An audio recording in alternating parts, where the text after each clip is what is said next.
महाराष्ट्रनामा न्यूजमध्ये आपल्या सर्वांचं स्वागत आहे। मुंब्रा पोलिसांनी तब्बल 22 किलो गांजा जप्त केला। पोलीस उपनिरीक्षक भोसले, मुंब्रा पोलीस ठाणे यांना खात्रीशीर बातमी मिळाली।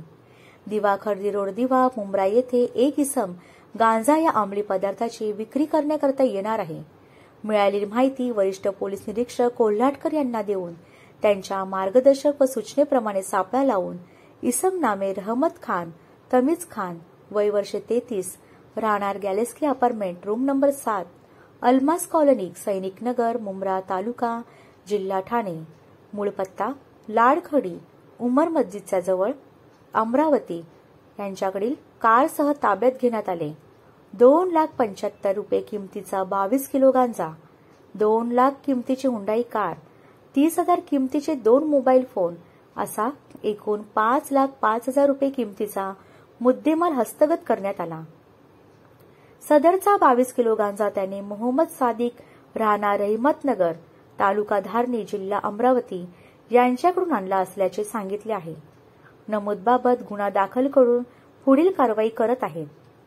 महाराष्ट्रनामा न्यूजला सबस्क्राइबर करा आणि फेसबुकला पाहत असाल तर चॅनल फॉलो करा। महाराष्ट्रनामा बहुजनांचा बुलंद आवाज। पुलिस स्टेशन मुंब्रा के पीएसआई भोसले की टीम को जानकारी मिली, एक आरोपी जयेश वाइन शॉप यहाँ पर गांजा बेचने के लिए आने वाला है। उन्होंने ट्रैप लगाया। ट्रैप लगाने पर एक हुंडई कार में आरोपी रहमत खान, तमीज खान 22 किलो गांजा के साथ मिला। उसको अरेस्ट किया। हुंडई कार जब्त की है। उनके साथ जो 2 मोबाइल थे, 2 मोबाइल भी जब्त किए हैं। आरोपी अरेस्ट है। इन्वेस्टिगेशन शुरू है। आज उनको कोर्ट में भेजा जाएगा और उनका पीसीआर लेकर और ज़्यादा इंट्रोगेशन करेंगे। इसमें पूरी चेन, पूरा रैकेट हम डिस्क्लोज करने की कोशिश करेंगे। आरोपी के बारे में कुछ बैकग्राउंड डिटेल्स है?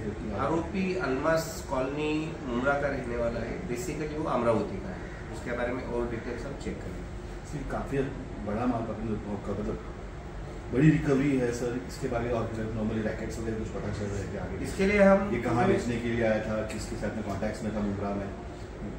इसकी चेन पूरी इन्वेस्टिगेशन में ढूंढी जाएगी और जो आरोपी उसमें इन्वॉल्व है उनको ये गुने में लिया जाएगा।